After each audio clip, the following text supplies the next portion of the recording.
በሪሌሽንሺፕ ጉዳይ በጣም ብዙ ሰዎችን አውርቻለሁ።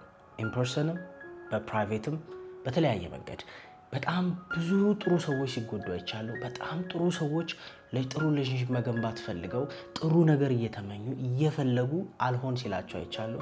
የመጨረሻ ያላቸውን ሁሉ የሰጡ ደግ የሆኑ ጥሩ ሰው የሆኑ ተጎድተው ሲሄዱ አይቻለሁ። በተደጋጋሚ ከሚጠየቀው ጥያቄ ውስጥ አንዱ ለምንድን ነው ጥሩ ሰው ነኝ፣ ታማኝ ነኝ፣ ሁሉን ሆኜለታለሁ፣ ሁሉን ሰጥቼዋለሁ፣ የሚፈልገውን ማረግ ሰው ነኝ፣ ቆንጆ ነኝ፣ የጎደለኝ ነገር የለም፣ ግን ታምኖልኝ ወይም ደግሞ አክብሮኝ ሊኖር አልቻለም፣ ወይም ደግሞ ወድጃታለሁ፣ ጥሩ ስራ አለኝ፣ ሪስፔክት አለኝ፣ ታማኝ ነኝ፣ ከስራ ወደ ቤቴ ነው፣ ግን እኔ ጋር ያለው ነገር ሰልችቷታል ወይም እንደማትፈልገኝ ያሳየች ነው የሚል ኢቭን በጣም ጥሩ በሆኑ ሰዎች በሚያሳዝኗችሁ ስነ ምግባራቸው፣ አስተሳሰባቸው፣ ህይወታቸው በሚያሳዝኗችሁ ሰዎች ላይ ሪሌሽንሺፕ መጎዳት፣ መሰበር ወይም ጤናማ ግንኙነት መገንባት ያለመቻል ምናልባት አንዳንዶቹም በቃ ጤናማ ግንኙነት የለም ብለው እስከ ተስፋ ሲቆርጡ ድረስ ሄልዚ ወይም ጤናማ የሚባል ፍቅር ግንኙነትን መገንባት ላይ ተስፋ ቆርጠው ቁጭ ያሉ ሰዎችም አሉ። በዛው ልክ ደግሞ በተደጋጋሚ እድላቸውን ይሞክራሉ ወይ በተደጋጋሚ ሪሌሽንሺፕ ለመግባት ይሞክራሉ ወይም በተመሳሳይ መንገድ ፌል ያደርግባቸዋል፣ በተመሳሳይ መንገድ ይሸወዳሉ፣ በተመሳሳይ መንገድ ይጎዳሉ። ያ ነገር ከመደጋገሙ የተነሳ ፍርሃት ውስጥ የገቡ፣ ያ ነገር ከመደጋገሙ የተነሳ ሰው ማመን ያቃታቸው፣ ያ ነገር ከመደጋገሙ የተነሳ ጤናማ ያልሆነ አመለካከት እንዲኖራቸው ያደረጋቸው የሆኑ ሰዎች ሁሉ አሉ። ምን መሰላችሁ? አንዳንዴ እንደ ሰው ስታስቡት ለምን ይህን የመሰለ ባህሪ ያለው ልጅ፣ ይህን የመሰለ ስነ ስርዓት ያለው ልጅ፣ ይህን የመሰለ ህይወት መኖር የሚችል ልጅ ለምን እንዴት ጥሩ ሴት እንዴት አርፋ አትቀመጥም፣ እንዴት አብረው አትሆንም ልትሉ ትችላላችሁ። በዛው ልክ ደግሞ እቺን የመሰለች ልጅ እዚች ላይ ቺት ይደረጋል፣ እቺን የመሰለች ቆንጆ፣ እቺን የመሰለች ስነ ምግባር ያላት፣ እቺን የመሰለች ትሁት፣ እቺን የመሰለች ታዛዥ፣ እቺን የመሰለች ቤቷን ቀጥ ለማድረግ ቀና ደፋ የምትል ሴት ላይ እንዴት ይካሄዳል ወይ እንዴት እዚች ላይ ይጠገባል ወይ እንዴት እዚች ላይ እጅ ይነሳል እስክትሉ ድረስ ሎጂካሊ ስቶሪ ይገርማቸዋል። ነገር ግን ጤናማ ግንኙነትን ለመገንባት ከመፈላለግ በዘለለ ሌላ ከጀርባው የሚይዘው ነገር አለ። ስለነሱ ነው ዛሬ የምናወራው። 1 4 5 ግዴታ ማወቅ ያለባችሁ ግዴታ ማንኛውንም ነገር ተራ የገዛችሁትን ስልክ አንደርስታንድ ለማድረግ ጊዜ ወስዳችሁ እንደምትማሩት ተራ የሆነች ምናልባት መሳችሁን ለመስራት የሆነ የማታውቁትን ምግብ ዩቲዩብ ላይ ገብታችሁ ቀጥሎ እንጨምራላችሁ፣ ቀጥሎ እንጨምራላችሁ፣ ቀጥሎ እንዲትበላላችሁ እንደሚባል እውቀት እንደምትወስዱት ማወቅ ያለብን የተበላሸ ከሆነ ማስተካከል ያሉብን ነገሮች አሉ። እነሱ ላይ ነው የምናወራው።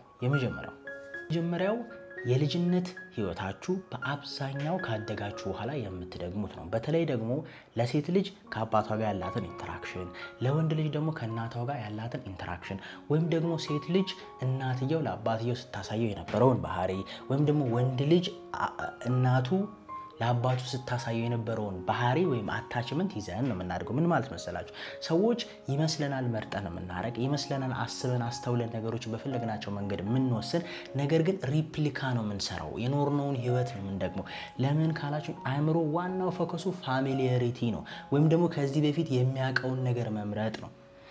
ምናልባት ፎከስ የሚለውን ፊልም አይታችሁት ከሆነ ቀኑን ሙሉ 59 ቁጥር ወይም 79 ቁጥር ሲያሳዩት ይውላሉ። ቀኑን ሙሉ ሲያሳዩት ይውላሉ።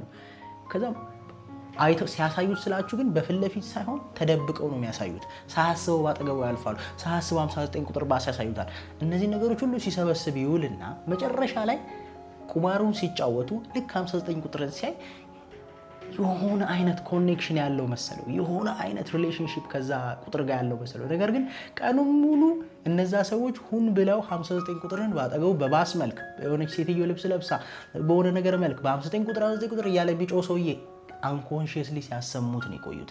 በዛ ምክንያት የሆነ ኮኔክሽን ያለ ስለመሰለው እነሱ የሚፈልጉትን ቁጥር መረጠ። ልክ እንደዛው ቻይልድሁድ ላይ የነበረን አታችመንት ወይም የተማርነው ስለ ሪሌሽንሺፕን ያየንበት መንገድ፣ ፋሚሊያችን ያሳደገን መንገድ ወይም ደግሞ ገናኛ ሪሌሽንሺፕ ምን እንደሆነ በማናቅ ሰዓት ጭንቅላታችን ውስጥ የተቀረጸው ስለ ሰው ያለን አመለካከት ወይም ቦንዲንግ ልክ እንደዛው አሁንም ከሰዎች ጋር ልክ አንድ ላይ ስንሆን ኮኔክሽን የፈጠርን ይመስለን ሰዎች ወይም ደግሞ አይ ፊል የሆነ ኮኔክሽን ከሱ ጋር ወይም አይ ፌልት የሆነ ኮኔክሽን ከሷ ጋር የምንላቸው ሰዎች ምናልባት ያደግንባቸውን ኢንቫይሮንመንት ነው። እድለኛ ሆናችሁ በጤናማ ደስ በሚል አባት ደስ በሚል እናት ያደጋችሁ ሰዎች እድለኞች ናቸው። ምክንያቱም ብትመርጡም ልትመርጡ የምትችሉት ያንን ህይወት ከሆነ እሰየው፣ እንደውም እንድትመርጡት ነው ሰፖርት የምናደርገው። ለምን ካላችሁኝ ያ ህይወት ያ እነዛ አይነት ስነ ምግባር እነዛ አይነት ትሬቶች አንኮን ሰብኮንሺየስሊ ወይም ሳታስተውሉት ግን በድብቁ አእምሮ ክፍላችሁ አውቀዋለሁ ይሄንን አባቴ እንዲህ አይነት ሰው ነበር፣ አባቴ ለልጆቹ ሟች ነበረ፣ አባቴ ለእኛ ብዙ ጥረት ያደርጋል፣ አባቴ እናቴን ይወዳት ነበር፣ አባቴ ቫልዩ ያደርጋት ነበር። ይህን ከሆነ የምታዩት ደፍነትሊ ስትመርጡም ከዛ ጋር ሌት የማረግ ቻንሱ ሰፊ ነው። በዛው ልክ ቶክሲክ ኢንቫይሮንመንት ውስጥ ካደጋችሁ፣ በዛው ልክ ኃይለኝነት ውስጥ ካደጋችሁ፣ በዛው ልክ አግሬሲቭነት ውስጥ ካደጋችሁ፣ በዛው ልክ ብጥብጥ፣ ረብሻ፣ ደስ የማይል ሪስፔክት የሌለው ቫልዩ የሌለው ቦታ መስጠት የሌለው ህይወት ውስጥ ካደጋችሁ ደግሞ በዛው ልክ ሰው እንደዚህ አይነት ካራክተር ከሚኖረው ሰው ጋር አታች የመሆን ቻንሳችን ሰፊ ነው። የምር ቁጭ ብላችሁ አስተውሉ። በአብዛኛው አትራክት የሚያደርጉን ሰዎች ያደግንባቸው ኢንቫይሮንመንት ጋር የሚመሳሰሉ ናቸው በሆነ መንገድ፣ ልክ እንደ 59 ቁጥሯ በሆነ መንገድ እና ምናልባት ደግሞ አብዛኛው ያደግንበት ኢንቫይሮንመንት ጥሩ ካልሆነ፣ የመጣንበት ቤተሰብ ምንኮራበት ካልሆነ፣ የመጣንበት ህይወት ምንኮራበት ካልሆነ ይሄን አታችመንት ስታይል ካደግን በኋላ አደልት አታችመንት ስታይላችንን መቀየር ካልቻልን፣ መዳን ካልቻልን ኮንቲኒየስሊ ቹዝ የምናደርገው አዲሱን የሚጠቅመንን የሚያዋጣንን ሳይሆን የለመድነውን ነው። ከማያውቁት መልአክ የሚያውቁት ሴጣን ብለው ሰዎች እንደሚተርዱት የማናውቀውን መልአክ ወይም ጥሩ ሰው ጋር አብሮ ከመሆን የምናውቀውን ሴጣን የመምረጥ ነገር አለ። ለዚህ ነው በተደጋጋሚ በተመሳሳይ አይነት ህይወት ውስጥ የምንጎዳው። አንዳንዴ ሪስፔክት የሌለበት ፋሚሊ ውስጥ ስንሆን ጭንቅላታችን ውስጥ ያችን ፖይንት ፕሩፍ ማድረግ ስለሚፈልግ ሪስፔክት እንዳለን እንድናውቅ ስለሚፈልግ ኮንቲኒየስሊ የሚገፋን ራሳችንን ያ ሰውዬ ሀሳቡን ቀይሮ ወይም ሀሳቧን ቀይራ ሪስፔክት እንድታረገን የማይገባንን ጦርነት የማይገባንን ጥል መፍጠር ማለት ነው። ለምሳሌ አንድ ሴት ጤናማ ያልሆነ ኤንቫይሮንመንት ውስጥ ካደገች ወይም ደግሞ ክሪቲሲዝም፣ የበታችነት እየተጎዳች ተሰበረች ካደገች የምሬን ነው የምላችሁ ሳታቀው ከተማረች ካወቀች ልትጠነቀቅ ትችላለች። ብዙዎቻችን ግን ሳናቀው ለምሳሌ ዴት ሲወጡ አንዱ ወይ ምንድን ነው የመስለሽ፣ ወይ ጸጉርሽ፣ ወይ ፊልክሽ፣ ለካ ጥቁር ነሽ፣ ለካ መልክሽ እንደዚህ ነው፣ ወይ ለካ ቁመትሽ አጭር ነው የሚላት ሊሆን ይችላል። አንዱ ደግሞ እነዛ ነገሮች ቢኖሩም ሪስፔክትፉሊ ኦኬ ግድ ምናምን ብሎ አክብሮ ቢተዋት ሰምሃው ውስጧ አትራክትድ የሚሆነው ያኛው ካላት ነው። ለምን ሺ ዋንት ቱ ፕሩቭ ዛት ሺ ኢዝ አትራክቲቭ፣ ፕሩቭ ማድረግ ትፈልጋለች። ዲፕ ዳውን ውስጧ ይሁን ኢንቫሊድ መሆን ስሜት፣ ቫሊዴት የመደረጉን ስሜት መፈለጉ ኮንቲኒየስሊ ስታክ እንድታደርግ። ለምን እንደዚህ አይነት ኢንቫይሮንመንት ከዚህ በፊት ማጋጥሟታል። ሺ ኖ ዛት ኢንቫይሮንመንት ስለምታውቀው ወደዛ የመሳብና ያንን ኮይን ፍሊፕ አደርጋለሁ የሚል ሀሳብ ውስጥ ስለሚገባ ብዙ ሰው በልህ ሳያስበው ልክ ካልሆነ ኤንቫይሮንመንት ውስጥ የገባ ዋጋ ሲከፍል ይታያል። ስለዚህ በዚህ ምክንያት ቻይልድሁዳችሁ በአብዛኛው የምትደግሙት ሪሌሽንሺፕ ስለሆነ ይሄ ግዴታ ወደ ሴኪዩር አታችመንት ወይም ደግሞ ሂል ማድረግ አለበት አንድ ሰው ብዬ አስባለሁ። ይሄ ቻይልድሁድ አስተዳደጋችን ልክ እንደ ማፕ ነው፣ እንደ ጎግል ማፕ ነው። የሆነ ቦታ ለመድረስ የሆነ ቦታ ለመሄድ ዴስቲኔሽን ያንን ጎግል ማፕ የተጠቀማችሁ እንደምትሄዱት ያ ጎግል ማፕ የተሳሳተ ከሆነ ወስዶ የሚጥላችሁ የተሳሳተ ቦታ ነው።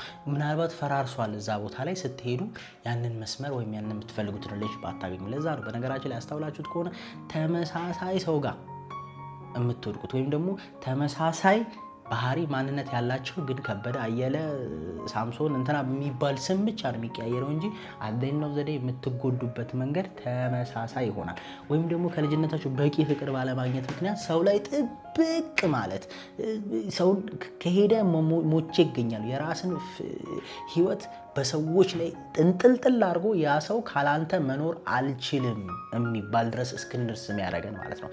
ለዚህ ጤናማ ግንኙነት መገንባት ያቀተን አንድም የመጣንበት ቻይልድሁድ በጣም ልክ ያልሆነ ወይም ትክክለኛ መስመርን የያዘ ስላልነበረ በዛ ምክንያት በጣም ብዙ ሚስ ያደረግናቸው ፖይንቶች ስላሉ ኮንቲኒየስሊ ሄደን የምንወድቀው ልክ ያልሆነ ሰው ላይ ስለሆነ ነው። ይሄን መማር ሂል ማድረግ ያስፈልጋል ማለት ነው። ሁለተኛው ፕሮብለም ደግሞ እንደዛ ከሆነ በኋላ በጥሩ ፋሚሊ ውስጥ እንኳን አድገን አንዳንዴ ያው የመጥፎን ተውት መዳን አለበት ነምበር 1 ነው እዛ ጋር። ሁለተኛው ደግሞ በጥሩ ፋሚሊ ውስጥ እንኳን አድገን በጥሩ ቤተሰብ ውስጥ እንኳን አድገን አንዳንዴ የወንድና የሴትን ሳይኮሎጂ ወይም ደግሞ ልዩነት አለመረዳት በጣም ብዙ ዋጋ ሲያስከፍል እናያላችሁ። ወንድ በጣም ሌላ ነው፣ ሴት ሌላ ነው። ይህንን ሀሳብ በተደጋጋሚ ተናግሬዋለሁ። ወንድና ሴት አንድ አይነት አይደለንም። በተመሳሳይ ኢሹ ሁለታችንም ልንናደድ አንችልም። በጣም ሬር ነው ልላችሁ የፈለግኩት። ኦፍኮርስ የጋራ ነገሮች ሊያናድዱን ይችላል፣ ግን እንደ ባህሪ ካየነው በጣም ሁሉ ነገር ተመሳሳይ አይደለም። በጣም ግን ካየነው ተመሳሳይ ነገሮች በጣም ሲሪየስ አይደሉም ለኛ።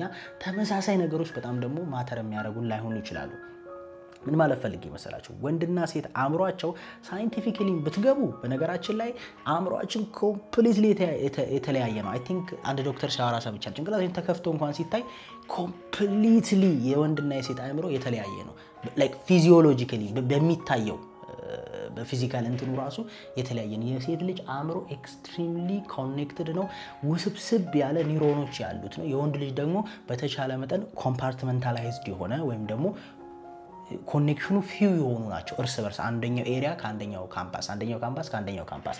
ይሄ የራሱ ሮል አለው። ከዛ በተረፈ ደግሞ ኢቭን መጽሐፍ ቅዱሳዊ ሀሳቦችን ስታዩ ለሴትና ለወንድ የሚሰጡ ትእዛዞች ተመሳሳይ አይደሉም። አስተውላችሁ ከሆነ መጽሐፍ ቅዱሳዊ ሀሳብ ላይ እንኳን በብዛት ወንዱን የሚያዝበት መንገድ አለ፣ ሴቷን የሚያዝበታል። ኢቭን በምን መንገድ እርስ በርስ ፍቅር መቀባበል እንዳለብን እንኳን ሲነገር አንድ አይነት አልተደረገም። ሴት ልጅ ፍቅርን የምትቀበለው ሴት ልጅ ውደዳት ተባለ፣ ወንድ ልጅ ደግሞ አክብሪው ተባለ። ምክንያቱም we're different ለነገሮች የምንሰጠው አንድ ወንድ በጣም አከብርሃለሁ ብትዩና አንድ ወንድ በጣም እየወደድሽው ዲስስፔክት ከምታረጊው እያከበርሽው ፍቅርሽ ለስ ቢሆን የተሻለ። ለዛ ነው አባቶቻችን የማያውቋትን ሴት ያገባሉ። ፍቅር እንደሌላት ያውቃሉ፣ ግን ጋሽዬ እንደምትላቸው ስለሚያውቁ ምንም ችግር የለባቸውም እየተከበሩ እንደሆነ እስካወቁ ድረስ። ሴትም ልጅ እንደሚወዳት ካወቀች እኔ ቢያከብራት ግን ምንም ቫልዩ ባያረጋት ክብር ትጠላለች ሳይሆን ሞር ሴንስ የሚሰጣት ፍቅርን የምትቀበለው በዛ መንገድ። ምን ልል ፈልጌ መሰላችሁ? አንድ ሚስት ወይም አንድ ሴት ልጅ ወጣት ሴት ነገሮችን የምታስበው በጣም ብዙ ዲቴል አለው ውስጡ። ግን አንድ ሴት ልክ ሁሉንም ነገር እሷ እንደሚሰማትና እንደምታስበው እንዲያስብ ከፈለገች ወይም አንድ ወንድ እሱ እንደሚያስበውና እሱ ሜንታሊ ስትረግል እንደሚያደርገው ሴቷ ስትረግል እንድታረግ ከፈለገ በፍጹም መስማማት አይቻልም። ምክንያቱም አንተ የሚያስጨንቅና የሚያስደስት ነገር ለሷ የሚያስጨንቃትና የሚያስደስታት ላይሆን ይችላል። ለምን ካልከኝ ልክ ኦሮምኛና ትግረኛ ተናጋሪ ብላችሁ አስቡት። አንድ ኦሮምኛ ተናጋሪ ሰው ትግረኛ ከሚናገር ሰው ጋር ለመግባባት ቢፈልግ ሁለቱ የአንዱን ቋንቋ በተወሰነ መልኩ መልመድ አለባቸው እንጂ ዝም ብሎ ይሄኛውም ትግረኛ ቢያወራ ዝም ብሎ ይሄኛውም ኦሮምኛ ቢያወራ መስማማት አይችሉም። ስለዚህ በትክክል ሰው ጊዜ ሰጥቶ የወንድንና የሴትን ልጅ ሳይኮሎጂ ወይም ማንነት ማጥናት አለበት። አይደለም ሌላ ሰው ውሻ ሲያመጣ ቤቱ እንደውም ሰሞኑን ካክተስ ገዝቼ ነበረ ለሳሎን። ስለ ካክተስ እያነበብኩ ነበር። ለምን ውሃ አይፈልግም፣ በ3 ሳምንት ምናምን በቂው ነው ውሃ። የፀሐይ ብርሃን በጣም ዋይድ ኦፕን ፀሐይ ሳይሆን በመጋረጃ ውስጥ የሚገባ ፀሐይ በቂ ነው። ለምንድን ያነበብኩት ስል ከካክተሱ ጋር በሰላም ለመኖር ስል ነው በነገራችን ላይ እንጂ ምን አገባኝ ብዬ ጥግ ላይ ባቆሙ ይደርቃል። ልክ እንደዛው ሴትም ምን እንደሆነች መረዳት በሰላም ለመኖር ነው። እኔ ስለ ሴት ላንብብ እንዴ ስንት ነገር ባለበት ጊዜ ካልክ ይመችህ። እኔ ደግሞ ብዬ ስለ ወንድ ልወቅ እንዴ ካልሽ ይመችሽ። አይ ዱ ኖት ኬር። ግን አንድ ሰው ጤናማ ግንኙነት መገንባት ፈልጋለሁ ካለ አይ ኬር ማለት አለበት። ለካክተሱ ኬር ያረኩኝ አጠገቤ ላለው ሰው ኬር ማድረግ የለብኝም ብዬ አላስብም። ሌላውም ነገር ስልክም ስትገዙ ሌላም ቻርጅ እንዳታረጉት 24 ሰዓት ምናምን ብላችሁ ሰምታችሁ ኢንፎርሜሽን ሰብስባችሁ እንደምትመጡት ስለ ወንድም ስለ ሴት ማወቅ አለባችሁ። ጤናማ ግንኙነት መገንባት ያቃታችሁ ምናልባት በጣም ከመውደድሽ የተነሳ ሴት እንዲሆንልሽ እየፈለግሽ እንዳይሆን፣ በጣም ከመውደድሽ የተነሳ እንደ ወንድ እንድታስብ እየፈለግካት እንዳይሆንና እቺን ነገር በጣም መጠንቀቅ አለባችሁ። ሶስተኛ ደግሞ በቂ ሆነ ሰልፍ ላቭ እና ባውንድሪ አለመኖር። ይሄን ከዚህ በፊትም ተናግሬዋለሁ። ይኸው አንዳንድ ሰው ፍቅርን ማቆየትም ፍቅርን ማስቀጠልም የሚችለው የሚመስለው ራስን አሳልፎ በመስጠትና ገደብ ባለማበጀት ነው። ራስን አሳልፎ መስጠት ሲባል ይሄ አሁን ክርስቶሳዊ የሆነ ሐሳብ አይደለም። ስለኛ መስቀል የሚለውን ሐሳብ ይዛችሁ መጣችሁ ፍቅር እንደዛ ነው መሆን ያለበት እንድትሉኝ አይደለም። ራስን አሳልፎ መስጠት ማለት ሪኳየርመንት አለመኖር፣ ህይወት ላይ ምንም አይነት መግባቢያ ነጥብ አለመኖር በጣም አደግ። በተለይ ሪሌሽንሺፕ ላይ ሰዎች ፍቅር ሲሰጣቸው፣ ሰዎች አቴንሽን ሲሰጣቸው በገደብና በምክንያት ሲሆን በጣም ጥሩ ነው ከሰው ልጅ ባህሪም አንፃር። ለዛ ይመስለኛል ከዚህ በፊት ተናግሬዋለሁ። 10 ትእዛዛት ተሰጥቶናል፣ ህጎች ተሰጥተውናል፣ እንዴት መኖር እንዳለብን ተሰጥቶናል። እነዛ ነገሮች እንደ ባውንድሪ ናቸው። እነዛ ነገሮች ስትሻገር መስመር ትስታለህ ማለት ነው። እነዛ መስመር ስትስት ደግሞ ኮንሲኩዌንስ ወይም አደጋ አለው ነው። ሴት ልጅም ብትሆን ወንድ ልጅ ህይወቱ ላይ ባውንድሪ ካላስቀመጠ ያ ባውንድሪ ደግሞ ዛቻ ወይ ማስፈራሪያ ወይ ሳክስ አይደለም። የምርም እነዛ ባውንደሪዎች ከተጣሱ ተጠያቂነት ውስጥ መግባት አለበት አብሮን ያለው የፍቅር አጋር። ለምን ካልን ሰው በባህሪው እንደሚጠየቅበት የሚያውቀው ነገር ላይ ይጠነቀቃል አይደለም። ለምሳሌ አንድ ሰው በተደጋጋሚ ቤቱ እየገባህ እየዘረፍከው ምንም የማይልህ ከሆነ ከዛ በኋላ መጠንቀቅ ሁሉ ልታቆም ትችላለህ። ለምን ኦፍኮርስ ማንም ሰው ተጠያቂ ሲከተታ አይደለም። ግን የምር ሌቦች እንኳን የማይደፍሯቸው ቤቶች እኮ አሉ። ኮንሲኩዌንስ እንዳለው ስለሚያውቁ። ለምን እዛ ቤት ከገባ ወይ በህግ ትጠየቃለህ ወይ ራስ ላይ አደጋ ተደርሳለህ። መዝረፍ ስለማይቻል ልል የፈለኩት ምንድን ነው፣ ሰዎች ህግ ይኖራቸዋል። ግልጽ የሆነ ባይዘው ባውንደሪ የሚደበቅ የሚሰወር የሚዋሽ አይደለም። ፊት ለፊትና ግልጽ ሁሉም ሰው ሊያዩ የሚገባ ነው። ግን እነዛ ህጎች ደግሞ ሲጣሱ አግባብ የሆነ ቅጣት ወይም አግባብ የሆነ ጥያቄ የሚያስፈልግበት መሆን አለበት። አዘርዋይዝ ዛቻ ይሆናል። ዛቻ ደግሞ የመጀመሪያ ጊዜ ነው የሚያስፈራው። ሁለተኛ ጊዜ አይ ዝም ብሎ ነው የምትለፈልፈው፣ እሷ ዝም ብላ ነው የምታወራው። አንዳንዴ እንደውም ዛቻ ከማብዛታችን የተነሳ ሰዎች ምን ይሆናል፣ እስኪ አድርገው እንደው በእናትህ እስኪ አድርጊው እንደው አድርገሽ አሳይኝ አድርጋ አሳይ እስከ መባል እንደርሳለን። ስለዚህ ማናቸውም ብትሆኑ መጀመሪያ ራስን ከመውደድ እኔ 100% መናገር የምችለው ራሱን መውደድ የማይችል ሰው ሌላ ሰው መውደድ ይችላል ብዬ አላስብም። ከራሱ ጋር ሰላም ያልሆነ ሰው የሌላ ሰው ሰላም ይገባዋል ብዬ አላስብም። ስለ ሰው ሰላም መስጠት የምትፈልግ ከሆነ ለራስ ሰላም ምን ያህል ኢምፖርታንት እንደሆነ ማወቅ አለብሽ አይደለም? ሰዎች የወደቀ ቦታ መውደቅ የማትፈልግ ከሆነ ሰዎችም እንዲወድቁ አትፈልግም። ቫይስ ቨርሳ ሪፍሌክት ነው የምታደርገው። ውስጥ ሰው ባይዘው ልብ ውስጥ ያለውን እኮ ነው ሪፍሌክት የሚያደርገው። ስለዚህ ሰልፍ ላቭ ላይ ያልሰራ ሰው ግን ፍቅር የሚመስለው ህጉን በማፈራረስ ማያምንበትን ነገር በማድረግ ያለውን መስጠት፣ በመጎሳቆል ተስፋ በመቁረጥ ሰዎች ደጋግመው ስህተት የሆነ ነገር ውስጥ ሲከቱት እሺ እያሉ መከተልን ኖ አለማለትን እንደ ፍቅር መግለጫ መንገድ ያያል። ይህ መንፈሳዊ ሰዎች በብዛት መንፈሳዊን ሀሳብ ይዛችሁ መታችሁ ልክ ፍቅር እኮ እንዲህ ነው ብላችሁ የምታወራሩ ሰዎች አሉ። ወዲህ አልስማማም። ለምን ክርስቶስ እንኳን ልክ ያልሆኑ ነገሮችን ልክ አይደሉም ለማለት በጣም ቦልድ ነበረ። እንግዲህ በማውቀው በእኔ ሃይማኖት ልክ ያልሆነ ነገር በቃ ልክ አይደለም፣ ከዚህ ራቅ፣ ከዚህ ሽሽ፣ ይሄ ልክ አይደለም፣ ይሄ ይጥላል፣ ይሄ እያለ በግልጽ ሲናገርና ሲያስተምር ነበር። ምን ልል ፈልጌ ነው፣ ሰዎችን እስከ ጥግ ውደዱ፣ ግን መስመራቸውን ሲስቱ፣ ህጋቸውን ሲያፈርሱ ግን ልክ የሆነውን ዝም ብሎ ዝባዝንኬ ህግ ሳይሆን ጤናማ የሆነውን ህግ የሚያስኬዳቸው ረጅም ርቀት ጤናማ የሚያስገነባቸውን ህግ ሲያፈርሱ ግን ኖ የሚል ገደብ መስመር ያስፈልጋቸዋል። በዛ መንገድ እንድታዩት ስለምፈልግ ነው። ስለዚህ ሰልፍ ላቭ እና ባውንድሪም ሰዎች መማር አለባቸው ብዬ ማስበው ነው። ለምን ካላችሁ አብዛኞቻችን ኢትዮጵያውያን ሰልፍ ላቭ እና ባውንድሪ ምን እንደሆነ አናውቅም እስክል ድረስ ነው በአብዛኛው ሪሌሽንሺፕ ኢሹ ላይ እማየው። ምን ማለት መሰላችሁ? ሰልፍ ላቭ ብዙ ሰው የሚመስለው ራስን መንከባከብ፣ ሂማን ሄር መቀጠል፣ ለሴት ልጅ ወይም ደግሞ ለወንድ ልጅ የሚሄድ ኦፍኮርስ በተወሰነ መልኩ እነዚህ ነገሮች ሰልፍ ላቭ ናቸው። ነገር ግን ሰልፍ ላቭ ማለት ከዛ የዘለለ በራስ ላይ እምነት ማሳደር፣ ከራስ ጋር እረፍ ማለት፣ ለራስ ታይም መስጠት፣ ራስን አለመፍራት። ተረታችሁኛል? በጣም የምትወዱትን ሰው አስባችሁ ልክ እንደዛ ለራስ ኬር ማድረግ መጨነቅ ማለት ነው። ባውንደሪ ደግሞ ማለት ህገ ደንብ እንደማለት ነው። ለምሳሌ መጽሐፍ ቅዱሳዊ ህገ ደንቦች ይኖሩናል፣ ወይም ደግሞ ሃይማኖታዊ ህገ ደንቦች ይኖሩናል፣ ማህበራዊ ህገ ደንቦች ይኖሩናል፣ ቤተሰባዊ ህገ ደንቦች ይኖሩናል። እነዚህ ነገሮች መነሻ አላቸው ከባህላችን፣ ከሃይማኖታችን፣ ከህገ መንግስቱ፣ ከስርዓት አንጻር ሞስትሊ የሚቀዱት ግን ከመንፈሳዊነታችን የተቀዱ ባውንደሪዎች አሉ። እነዚህ ላይኖች ክሮስ እንዲደረጉብኝ አልፈልግም። ለምሳሌ አንድ ሴት ከትዳር በፊት ምንም አይነት ሴክሹዋል ግንኙነት አልፈልግም ካለች ያ ባውንደሪዋ ነው። በቃ ያን አይነት መልስ ኖ መባል ያለበት ባውንደሪ ነው። እዚህ ድረስ ነው መምጣት የምትችለው በፍቅር ግንኙነት ውስጥ ነው። ያን ባውንደሪ ለማለፍ ስቴጅ ይፈልጋል። ከዛ በዘለለ ዲስሪስፔክት መደረግ አልፈልግም ሊሆን ይችላል፣ እጅህን ማንሳት የለብህም ሊሆን ይችላል እያለን በጣም ብዙ ባውንደሪዎች እንደየስርዓታችን እንደየኑሯችን ልናወጣ እንችላለን። ብዙዎቻችን ግን ይሄ የለንም። ባውንደሪውንም ሰልፍ ላቭ ምን እንደሆነ ስለማናውቅ ዋጋ ያስከፍለን። አራተኛ አይ ቲንክ ሪሌሽንሺፕ ላይ ትልቁ ችግራችን ጤና ማግኘት መገንባት የሚያቅተን ሪሌሽንሺፕን ብቻችንን መገንባት የምንችለው ነገርም ስለሚመስለን ይመስለኛል። ኦፍኮርስ እዚህ ምድር ላይ ስንኖር ጭንቅላት የተሰጠን በእኛ አቅም መደረግ የሚችሉትን ነገር ማድረግ እንድንችል ነው እንጂ ጭንቅላት የተሰጠን ተሸክመን እንድንዞር አይደለም። ለምሳሌ በእግርህ እየሄድክ ከፊት ለፊት እንቅፋት ቢመጣ ከዛ እንቅፋት ጋር እንዳትጋጭ አይንህ ነው የሚጠብቅ። ምክንያቱም እግዚአብሔር መጥቶ ወርዶ እንቅፋቱን ዞር አያደርግልህም። አንተ አይንህ እንዲጠብቅልህ ከምታውቃቸው ከምታያቸው ነገሮች ጭንቅላት ሰጥቷል፣ ማሰብ ማስተዋል እንድትችል። በዛ ጉዳይ የሚመለሱትን ጥያቄዎች በመማር በማወቅ በኤክስፒሪየንስ ልታውቃቸው ትችላለህ። ከዛ በላይ የሆኑትን ጉዳዮች ግን ከኛ አቅም በላይ የሆኑትን ጉዳዮች ግን እኛ ማናያቸውን እኛ ማንደርስባቸውን ግን እግዚአብሔር ብቻ ነው ሊያግዘን የሚችለው፣ ወይም ደግሞ የሃይማኖታችሁ ፈጣሪ ነው ሊያግዛችሁ የሚችለው። ሪሌሽንሺፕ መሰረቱም መጨረሻውን ትዳር ነው። የዚህ ሁሉ መስራች ደግሞ መንፈሳዊ ዓላማ ያለው ግንኙነት እስከሆነ ድረስ አሁን ይህን ሀሳብ ማውራት ጤናማ ግንኙነት ለሚፈልግ ሰው ስለሆነ ነው። እስከሆነ ድረስ ማናችንም ብንሆን ጤናማ ሪሌሽንሺፕ መገንባት የምንፈልግ ከሆነ እኛ አቅማችንን እናረጋለን። የተረፈውን ግን እግዚአብሔር እንዲጨመርበት መንፈሳዊ ይዘቱን ማስለቀቅ የለብንም ብዬ አስባለሁ። አይደለም መነሻውን መልቀቅ የለበት። ኦፍ ኮርስ ወጣት ነን ሁላችንም በተለያየ መንገድ ፈጣሪን የሚያስቀይም ነገር እናደርጋለን፣ ልክ ያልሆነ መንገድ ውስጥ እንገባለን። ነገር ግን ያ ሪሌሽንሺፕ ዘላቂ ሆኖ የሚቀጥለው በተለይ ትዳር ውስጥ ስትገቡ ዘላቂ ሆኖ የሚቀጥለው የሚመስለኝ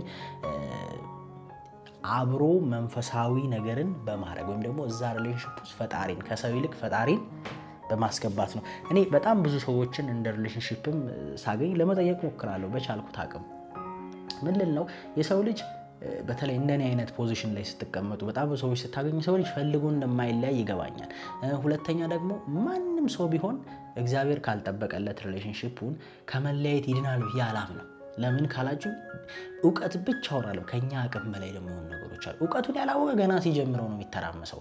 እሱን ያለፈና ያሸነፈ ሰው ደግሞ ቀጥሎ የፈጣሪ ደግሞ እርዳታ ያስፈልገዋል ብዬ አስባለሁ። ስለዚህ ያንን ነገር ሚስ ያደረገ ሰው ብዙ ጊዜ ረጅም ርቀት አይሄድም። ስታዩት ለምሳሌ አብሮ አለመጸለይ፣ መንፈሳዊውን ነገር ኮምፕሊትሊ መለየት፣ መርሳት፣ በቃ ሁሉ ነገር እኔና እሷ እንመራዋለን ብሎ ማሰብ አይ ቲንክ ዋጋ ሲያስከፍል አይቻል ጤና ማግኘት ለመገንባትም። ምክንያቱም ፈጣሪ በባህል ካለ የሆነ ፈሪሃ እግዚአብሔር እንዲኖርህ ያደርጋል። ፈሪሃ እግዚአብሔር ደግሞ ካለ አብዛኛውን ስህተቶች ትጠነቀቃለህ። ኢቨን እንኳን ፍላጎቱ ቢኖርህ ኖ የማለት አቅምህ አሪፍ ይሆናል፣ ወይም የመቋቋም አቅም አሪፍ ይሆናል። ሶ ቤዚካሊ እነዚህ ነገሮች ኢንዲቴል ናቸው፣ ግን እንደ ሀሳብ የሰጧችሁ በዋነኛነት እነዚህ ሰፊ የሆነ ፕሮብለሞች አሉ። በተለይ ከልጅነት አስተዳደጋችሁ ዋጋ የምትከፍሉ ሰዎች አላችሁ። ምርጫችሁ ኮምፕሊትሊ ጤናማ ያልሆነ ነገር ብቻ የሚያስደስታችሁ፣ ሰው ሰላማዊ ሲሆን ፍቅር ሲሆን ድካም የሚሰማችሁ፣ ስታዩት የሚያቅለሸልሻችሁ፣ ስታያት ድክም የምታደርግ ቶክሲክ ካልሆነች፣ ከሌላ ወንድ ጋር ካላወዳደረች፣ ዲስፔክ ካላረገች፣ ሴት ማትመስል፣ ዝም ካለች፣ አንገቷን ከደፋች ወይም ደግሞ ስነ ስርዓት ከያዘች የሞተች የሚመስል፣ እንደዛችኛዋ መሽከርከሩን የማትችልበት የሚመስል ግን ደግሞ ዲስፔክት ካረገች፣ ሌላውን ይፈልጋት ካሳወቀች፣ ጉዳዩ ካልሆነ ደግሞ እስር ስሯ እንድትል የሚያደርግ አክቹሊ ዜዜ ፕሮብለም ከኋላ እሱ መታከብ አለበት ነው። እንግዲህ የዛሬ ቪዲዮችን ይህን ይመስል ነበረ። በሪሌሽንሺፕ ስትረግል እያደረጋችሁ ያላችሁ ጤናማ ግንኙነት መገንባት የምትፈልጉ ሰዎች ለማማከር አገልግሎት 0948486063 ተጠቀሙ። ለፕራይቬት ክላስም 0948486063 መጠቀም ትችላላችሁ። በሌላ ቪዲዮ እስከምንገናኝ መልካም ጊዜ ሆነላችሁ። ቻው።